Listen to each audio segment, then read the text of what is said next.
Welcome to Get Real with the English Sisters. Hi everyone. Hi. Today we're going to talk about if you're the kind of person that finds fault. Well, do you look for bad things or good things? I think that's the gist of it, isn't it? Is that the gist of it? Yeah. I think so. Yeah, if you're always If like you're looking for faults everywhere and looking for stuff that's not going right. It's not going right with you or with others. Or with others. Or with things around you, I suppose. It could be with everything, really. It could be all around and about. Yeah, I know. All around and about, that's a pretty miserable way, isn't it, if you think about it? Not a very nice way, really. But how many of us do go around like that without realising it? Well, as soon as you start your day, what do? Do you look for the good or the bad? If I'm going to be truthfully honest, Be I truthfully. think we're This getting is real Get here. Real. If I'm going to be truthfully honest, I think at first I'd probably go for the bad. I think I'll probably think, oh heard no. it first here. Yeah. Yeah, I think I probably would say, oh no, I don't want to do this and I've got to do that, and think Well, I thought that this morning because it was pouring with rain, and I thought, I don't want to get out of bed. Yeah. But then what happens is that obviously I've developed the skill. The skill is in it. I've developed a little skill, a little tool, and I know how to get myself back on track. And I know how to motivate myself. Lucky you, yeah. I do. It's all right for some. I kind of know how to turn that fault-finding radar off. Let's say that, and turn on, turn on the good finding radar or the positive finding radar. The cheeky grin. The cheeky grin. I don't know about a cheeky grin. I don't think that comes up first thing in the morning. Nothing comes up before my coffee, I'd say. But I'm certainly not. Good. I'm not that miserable, though. I mean, You're really good at getting I am you really. get out really quickly. I do, yeah. I got out of bed and I got back in afterwards. Yeah, that's very. I just have 20 more minutes. You're kidding. I'm not. You were here early, though, weren't you? Yeah. That was good for you. No, because I woke up earlier than usual before the alarm. Yeah, I mean, I was doing some research on this fault-finding thing, according to Greg Kushnick, motivational writer and psychologist. He says that but a lot of people do have a fault-finding radar built in them. And it says that constant fault-finding is nothing to laugh about. Because I was thinking, where is it next to your heart? What organ would it be near? In your brain. Obviously. It's a fault-finding radar, and it gives you a temporary ego boost and the illusion of superiority in that moment. But it crashes your mood a few seconds later. Stop it. Ultimately, it makes for a miserable person. If you're always criticising others, you are most likely extremely tough on yourself too. So there you go. I mean, if you think about it, are you that kind of person that always likes to point out what's wrong, or how silly other people are, or how stupid they are, or what a bad driver that is, or how pathetic that person is, or even like when you're watching football? I mean, I've heard people shout at the footballers. Sometimes I think, aren't you supposed to be their fan? Aren't you supposed to love them? No, they scream at them, shouting rude names at them. And it's true, isn't it? Yeah. Well, and you think, but just as the way they shout rude names when they score, they're really happy. Yeah, I know, but they're always easy. They're quick to find the fault, aren't they? Very quick. And whereas if you very quick to criticise. Exactly. That's what I mean. They're they quick don't to think of all the hundreds of hours they do in training and everything. Exactly. They just think about how much they get paid and they're useless. Sometimes I think, God, you try running like that. Yeah. I mean, they're athletes. Obviously, yeah. We don't want to go down this road because we're not even, I mean, I'm not an expert in footballers or anything, but I was just thinking about that. I was thinking, gosh, don't be so mean. Yeah. About the footballers. It's just a mean streak that comes out, doesn't it? I think it's a mean streak, but I also think a lot of it is how you I think a mean streak, but it's a mean streak that's not In just all for, of us. Not, yeah, in all of us, and it's not just for others. It's for yourself. Do you reckon? Definitely. People are really mean to themselves more than to others usually. They are, yeah. I mean, you think about this, yeah. If they are mean to themselves, yeah. I mean, if you think about how many times you look in the mirror and you think, "Gosh, I look horrible," or I've got put on some extra weight," or probably even worse, you probably say awful things to yourself, don't you? Yeah. So that is so true. Instead of being grateful for what you have and what works. Exactly. Maybe if you have a scare. Well, yeah, if you have like a health scare Yeah, or like something, for instance, yeah. I had problems with my eyes and the retina. I had a retina tear. Then you really start appreciating your eyesight afterwards, don't you? Oh, yeah. So instead of criticizing, yeah, you you start... might say, I need glasses or whatever. You think, thank goodness I can see. Exactly, yeah. When you do get a scare, Maybe that's when the Kind of. meanness stops. it shakes you, yeah. It makes you realise that we're not just here for the show. We're not just here to show other people what we look like, are we? We're not just here for the show, yeah. Maybe too much of it today is about the show. Well, it's like all about social media, exteriority. showing, looking in the mirror a lot, showing who you are, all these selfies, all these photos, these videos. I thought it kind of changed now with the pandemic. No, it's got worse. It's got worse, do you think? Yeah. Goodness me. People Why? haven't got much else to do. So they've got more time to focus on themselves. There's more boredom And around. people get depressed, they get low, they get tired, they get bored. I guess you're right, yeah. Anyway, let's see what he says about it. This fault-finding radar, Greg Kushnick. Here you are again. He says, if you like to point out what's wrong with people, or if you like to say how stupid people are, this is probably a habit that could actually be ruining your life. I know. That's Gosh, I mean, that's bad, isn't bad. I it? was shocked when I read that. Yeah, it's a habit. He describes it as a habit. That's so good. habits can be broken. So that's the good news here. A habit is usually formed within 21 days. So you could probably break this habit in another 21 days of just practicing how not to do it. I think a lot of it comes from the way you're brought up as well. If you were highly criticised, or if you heard a lot of As a child. I think he That's goes about on a to lot say of something about that. gossiping Yeah. and He actually says the good Bad news is that... words. Bad words, yeah. He says this type of self-harm is avoidable once you understand the price you pay for your comments and commit to more productive forms of complaining. More productive forms of complaining. well, instead of the fault finder, could be the positivity finder. Yeah, the Good. the good finder. You know, what about that? Imagine if you just had one day, you just got up like tomorrow morning after listening to this podcast and you turned on the good finder radar within you. And so that everything would have to be good. You would Or have positive. to look, or positive, yeah, you'd have to look. So the minute you wake up, you'd have to think something good. Like, for example, I could have found out how lovely and soft my duvet is. Or when I put my slippers on, how much I like the texture, the softness of them. Got these lovely new slippers for Christmas. My I've got nephew the got same. me, yeah, it was so cute. He got them for both of us. And they're so soft upon the touch, so you can feel your soles of your Touch feet. of your foot. Yeah, it's lovely. And when you wear them, you know, it kind of like makes you feel good. Then you could focus on other things. I mean, each one of us has us. I'm sure there are things that, you know, are good. Well, running water. Yeah. The water was the other day. That's true. Yeah, the water was cut off. That was pretty awful. The running water. There's so many exactly It's things so that you just take for easy. granted. I know. Like just washing your face. Imagine if you've got this radar on and you're looking for all these fantastic...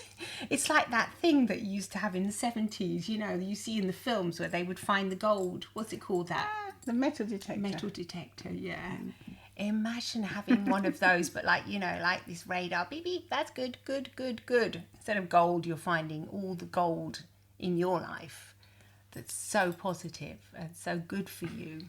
I think most of them used to find metal, not gold. Yeah, I know. Sometimes they would find gold. Sometimes they would, very rarely. Sometimes they would. That was cool. Yeah. But they find treasures that they find consider treasures. Yeah.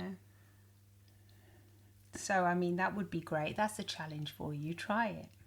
Try it and let us know. Let us know if you can do it. Yeah, for one day. We should do it for one whole day.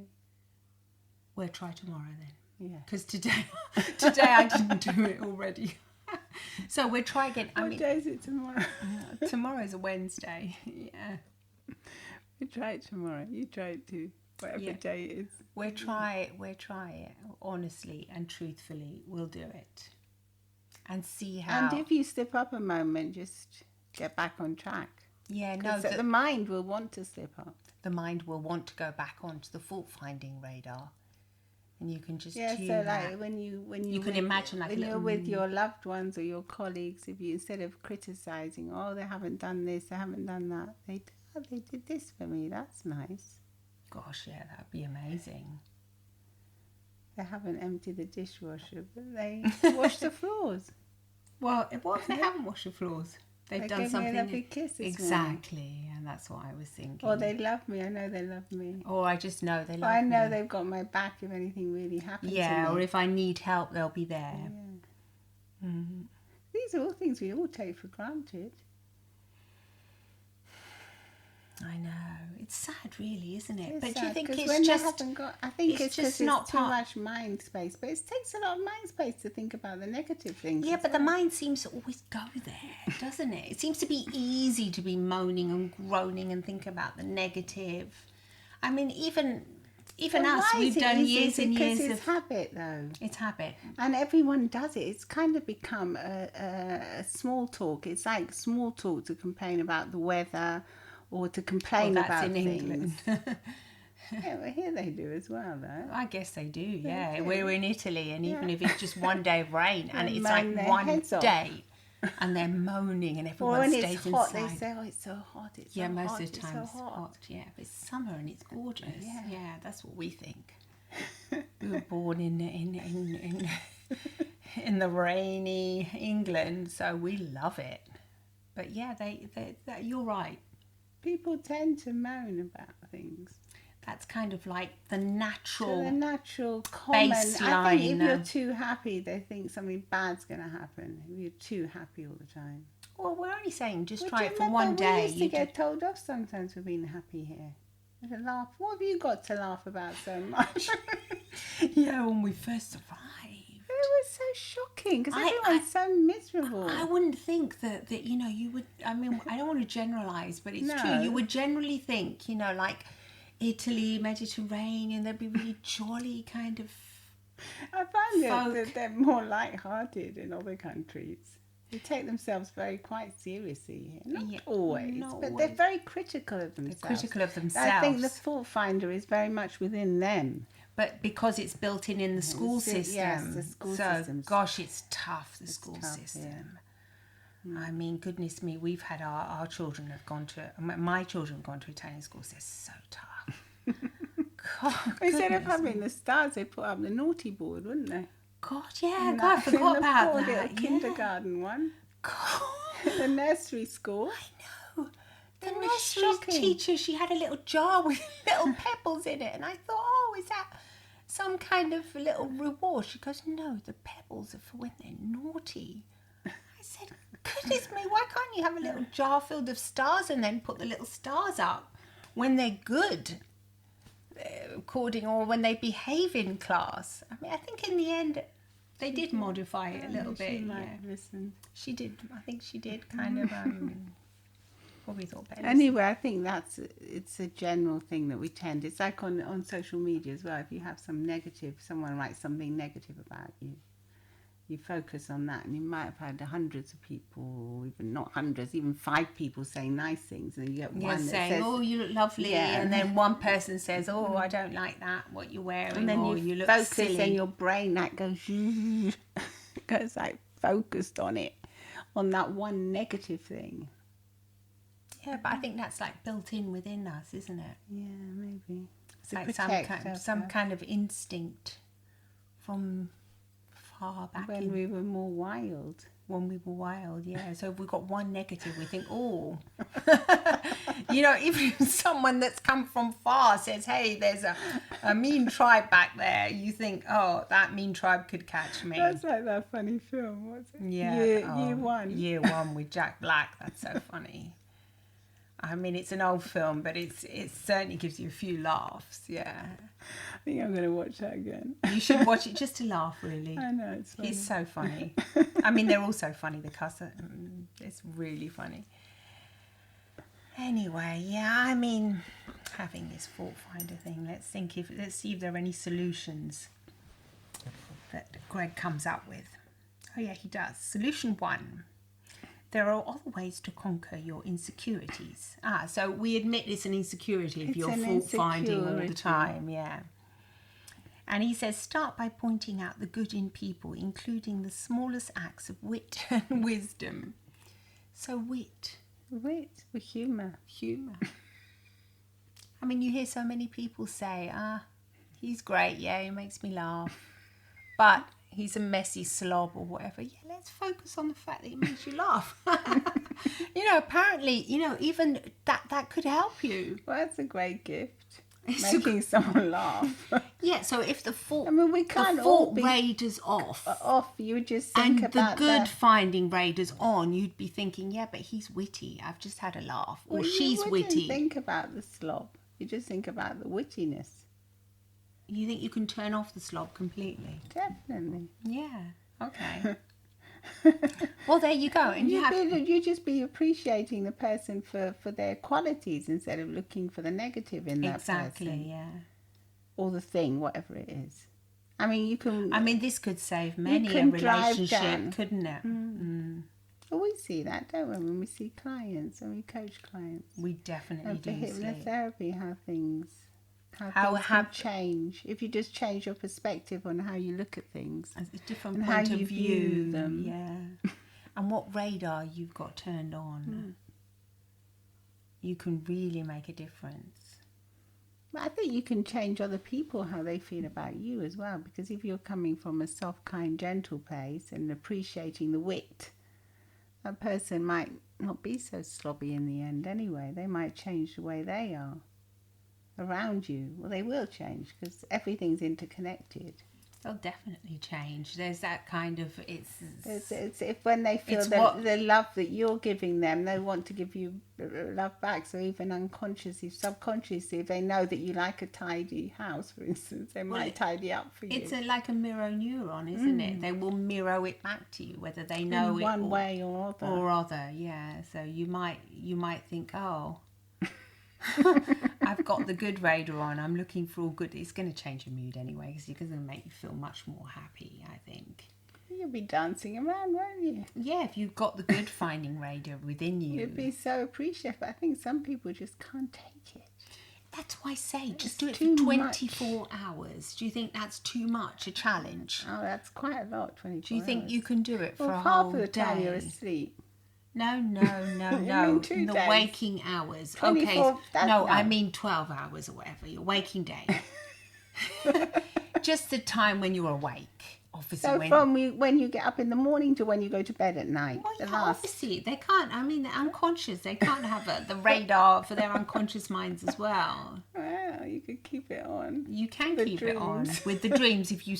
Actually, do you know? Think positive before you go to bed. Yeah, if you think I'm going to sleep and have a wonderful night's sleep, and everything's going to be lovely, fine. I'm going to wake up well tomorrow morning. Wake up tomorrow appreciating my slippers and my loved ones. Yeah, then that will probably not be bad. Then you're going to be having a more calm night. Well, definitely. Instead of you go to bed, I'm not going to sleep tonight. Oh, what a drag. Tomorrow's, I've got that. I've got so much stuff. My hair looks horrible. Wow. Didn't wash it. Oh dear me, that's not a nice way to go to sleep, is it? But it's You'd a common be way. It's going to have to rush tomorrow. Big rush. That's another tip, isn't it? Sort of organise yourself so that you always have that extra 15 minutes at hand. For what? You're so mysterious. For washing your hair in the morning. Yeah, just not to be always stressed. Rushing, yeah. So you always have 15, 20 extra minutes. So you're not always rushing. So if like today you want to go back to bed like what I did have that extra 20 minutes. It's nice to just calculate it when you can. Obviously, some people can't. Obviously, if you've got young children, you just can't do it. You just can't. But you can more or less, because even when I had young kids, I would set my alarm half an hour earlier so that I could have just time for breakfast. Time to just calmly get up and do the little things I had to do. Because otherwise, I would get stressed if I just had to rush around and rush out. Oh yeah, that's awful. Really, I hate that. So that's a little tip. Yeah, that's definitely. I think that helps.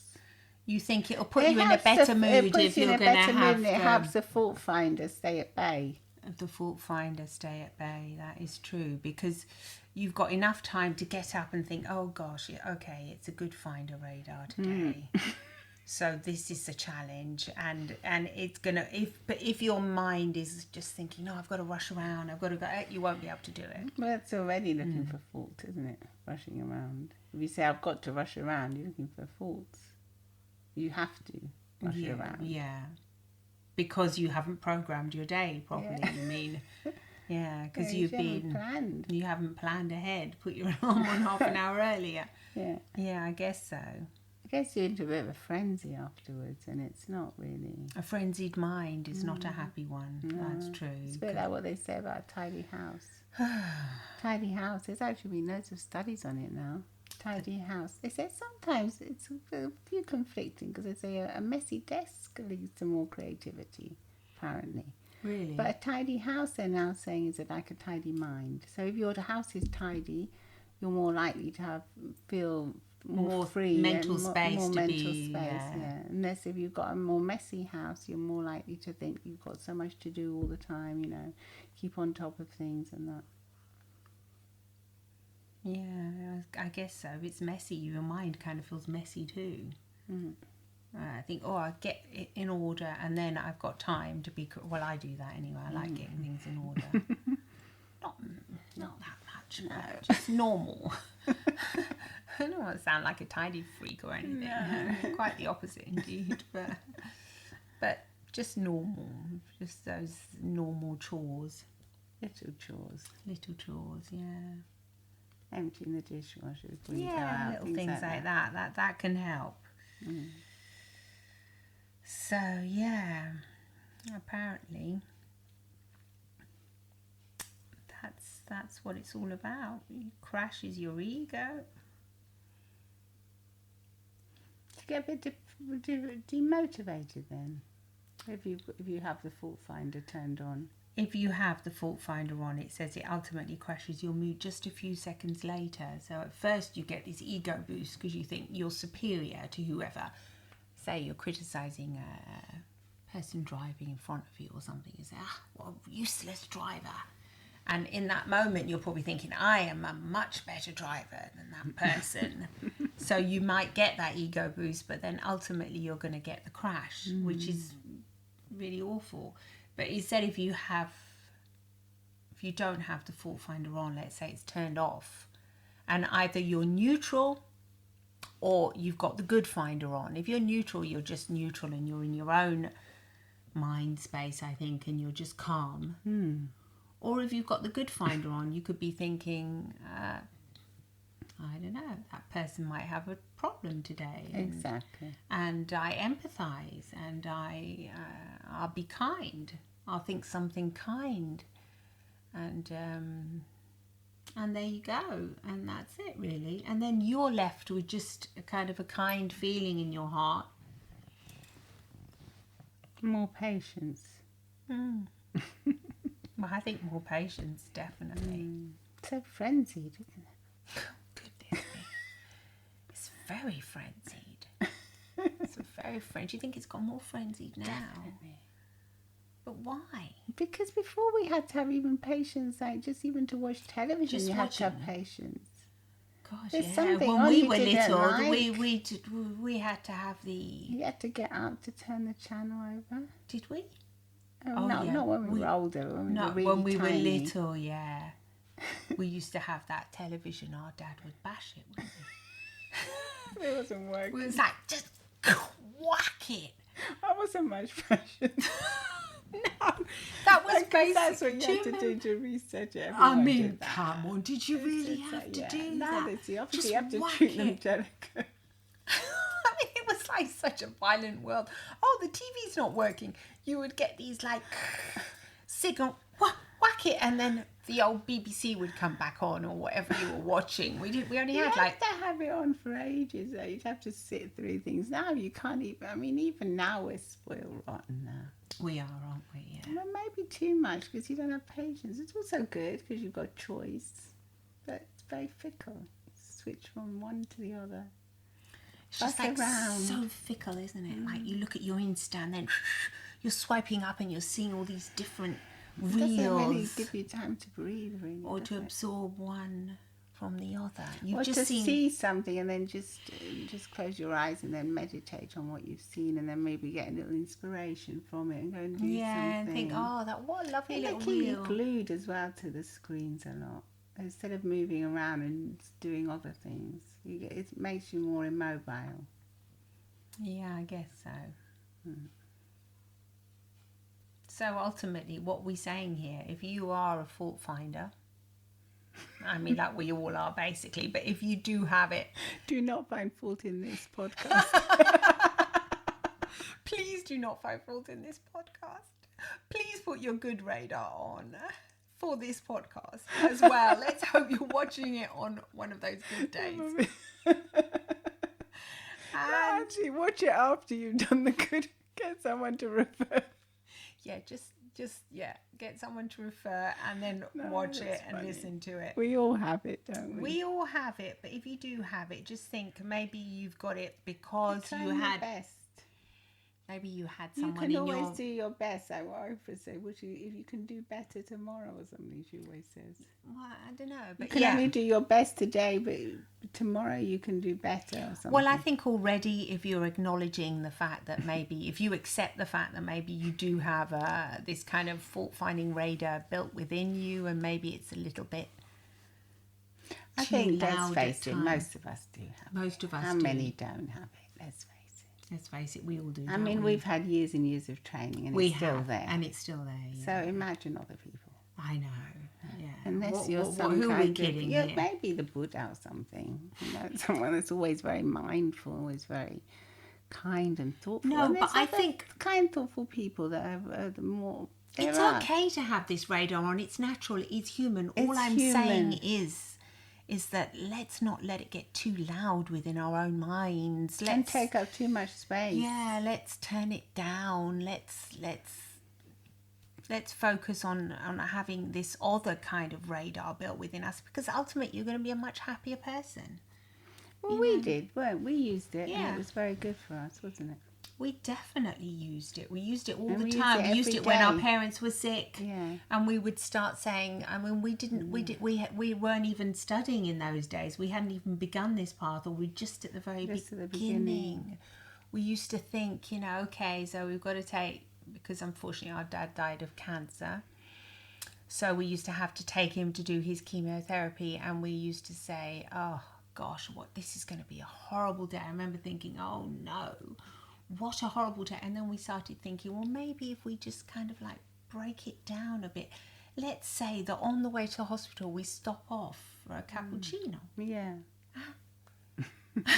I mean, it's not much, but we used to do that. We would go together for a start. Do something nice and something horrible. Yeah. So yeah, but I mean... Yeah, because we've all got things we don't want to do in this life. It wouldn't be life if it didn't happen. So we're all going to have things that we can put a positive spin on things and say, like with my eye now, oh, how lucky I am to have such amazing doctors, and I'm so happy that I can get it fixed and everything. But in the end, they're things that you'd rather wouldn't you'd rather they didn't happen, and they can be scary, and that. There are adversities, obviously. There are adversities and challenges that we all have in life. But then if we try and do something nice afterwards, like go for a nice coffee afterwards and be appreciative. Well, this kind of was like a bit of a breakthrough, wasn't it? Because it was... We were just bogged down in it. We were just very overwhelmed by it. Terribly overwhelmed because they both got sick. Yeah. Our dad and then our mum. Yeah. Shortly afterwards, she had a stroke. She had a stroke, and it was a bad stroke. So, I mean... And we had young children, and they were older parents, so we had to take care of them. So it was very overwhelming. But I remember thinking that when we were just sitting in that coffee. Was nice, yeah, we had this lovely cappuccino, and it was sunny outside. And I thought, hey, we're all together. This isn't that bad. No, because you live in fear. Because you live in fear. How's the chemotherapy in the future also? And that was just at the present moment. It was like perfect in that present moment. So I thought maybe. Just live a little bit more like that, just in the moments, sort of in between. In between each moment. In between each moment, yeah. Catch a moment. Just catch it, yeah, really. And that this is sort of like going off topic a bit, but kind of isn't because it's the fault finding can lead to depression and overwhelm. Definitely. You're definitely not going to be a very happy person if you're always fault-finding within yourself or within... and you may judge yourself harshly also because you had an over-punitive parent or some teacher or something. But you can think, if, as this psychology says, it's a habit... We can break it. You can break it too. You can break it. You can break it by taking little simple steps. Well, I think that's it for today. I think it is. Let us know what you think. Take on the challenge if you feel up to it. It should be quite easy. Come on. Come on. It's not that difficult.